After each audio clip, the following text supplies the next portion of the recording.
Hi friends, 18వ Indian premier league టోర్నమెంట్లో ఇంకా 2 మ్యాచ్లు మాత్రమే మిగిలి ఉన్నాయి.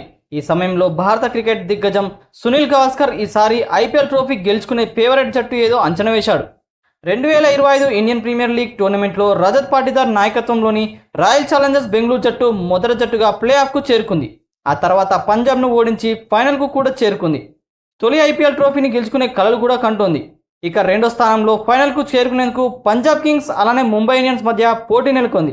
క్వాలిఫై 1 మ్యాచ్లో ఆర్సీబీ చేతిలో పంజాబ్ ఓటమి పాలై, మరోవైపు గుజరాత్ టైటన్స్పై ముంబై ఇండియన్స్ 20 పరుగుల తేడాతో గెలిచి ఫైనల్ ఆశలను సజీవంగా ఉంచుకుంది. ఇక ఆర్సీబీ పంజాబ్ కింగ్స్ మధ్య జరిగిన క్వాలిఫై 1 మ్యాచ్ హై వోల్టేజ్ 4 అవుతుందని అందరు భావించారు. కానీ ఆర్సీబీ బౌలింగ్ దాటికి పంజాబ్ తట్టుకోలేక కేవలం 101 పరుగులకే కుప్పకూలింది. లక్ష్య ఛేదనలో ఆర్సీబీ 10 ఓవర్లు మిగిలి ఉండగానే 8 వికెట్ల తేడాతో విజయం సాధించింది. ఇక 18వ ఐపీఎల్ టోర్నమెంట్లో ఛాంపియన్ ఎవరనే ఉత్కంఠ నెలకొంది. క్రికెట్ దిగ్గజం ఆర్సీబీ జట్టు ప్రదర్శనను ప్రశంసించాడు. విరాట్ కోహ్లీ టీం అద్భుతంగా ఆడుతుందని కొనియాడాడు.